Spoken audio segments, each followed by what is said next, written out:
सभी किसान भाइयों को नमस्कार। किसान भाइयों, मैं Gurbaz Singh Virk farming trends channel पर आप सभी का हार्दिक अभिनंदन करता हूं।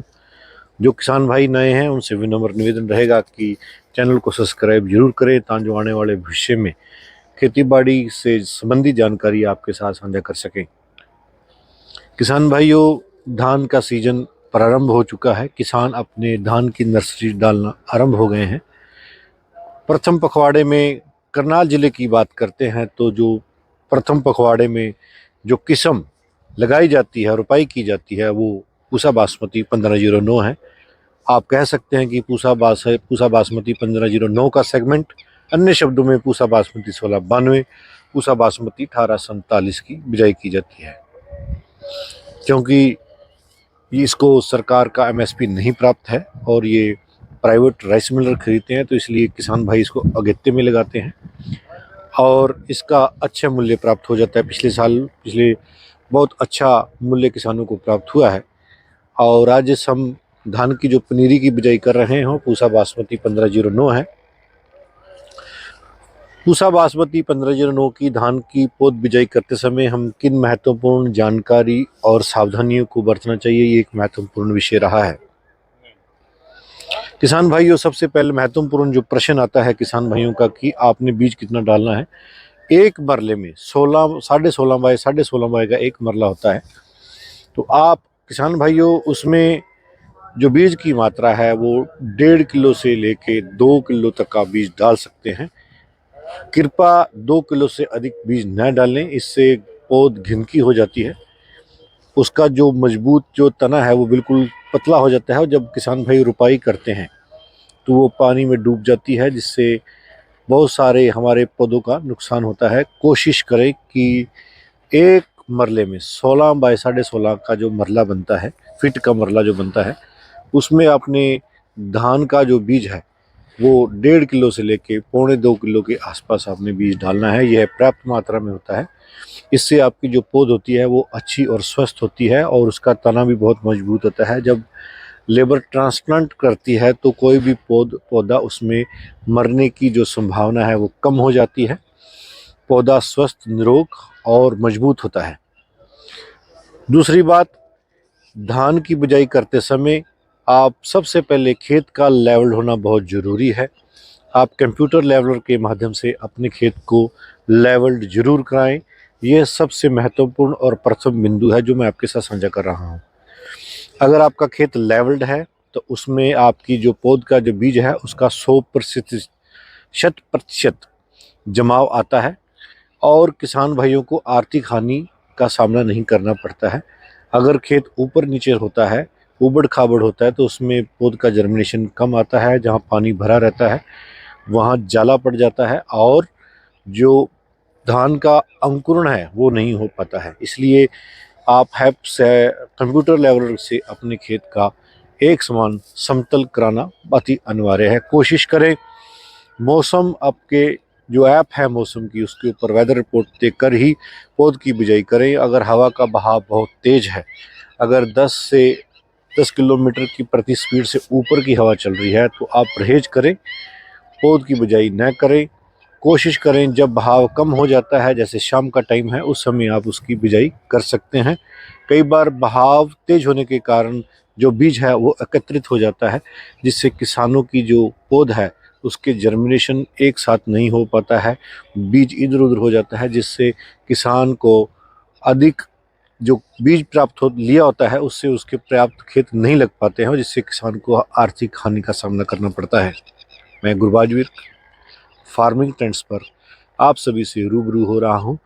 धान की पनीरी बिजाई करते समय किन महत्वपूर्ण नुक्तों को ध्यान में रखना है, ये नुक्ते वो हैं जो आपको कोई भी यूट्यूबर्स नहीं बताएगा। ये हम अपने प्रैक्टिकल एक्सपीरियंस आपके साथ साझा कर रहे हैं। पिछले 15 साल का जो प्रैक्टिकल एक्सपीरियंस रहा है उसके आधार पर हम आपके साथ वार्ता कर रहे हैं। किसान भाइयों, लेवलर की बात हो गई है। आपने एक मरले में कितना बीज डालना है ये भी महत्वपूर्ण विषय है।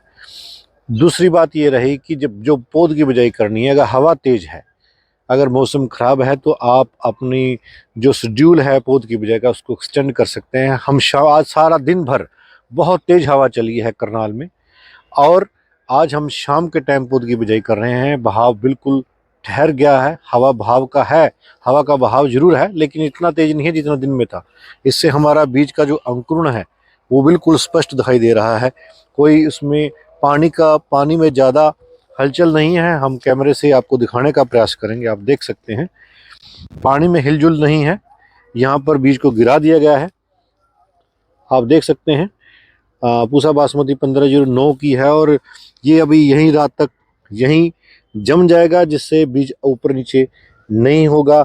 इससे जो किसान ने बीज लिया है वो सारे का सारा जर्मिनेट बढ़िया होगा और किसान अपने सारे एकड़ लगाकर भी उसकी पौध बच सकती है। बची हुई पौध दूसरे किसानों के बीच में भी वितरण कर सकता है।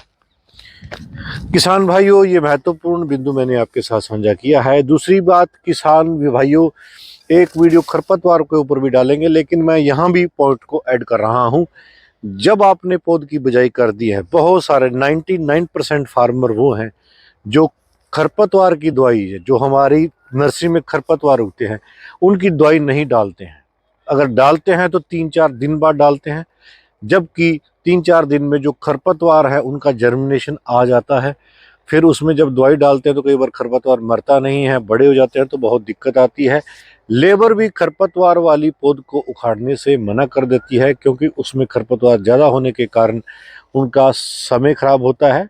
इस करके किसान भाइयों, आपने ये बात हमेशा ध्यान रखनी है कि आप जब बिजाई कर रहे हैं, साथ ही साथ एक दवाई जो आती साथी के नाम से, यूपीएल की साथी आती है, जिसमें पेरोक्सोसल्फान मिथाइल 30% है।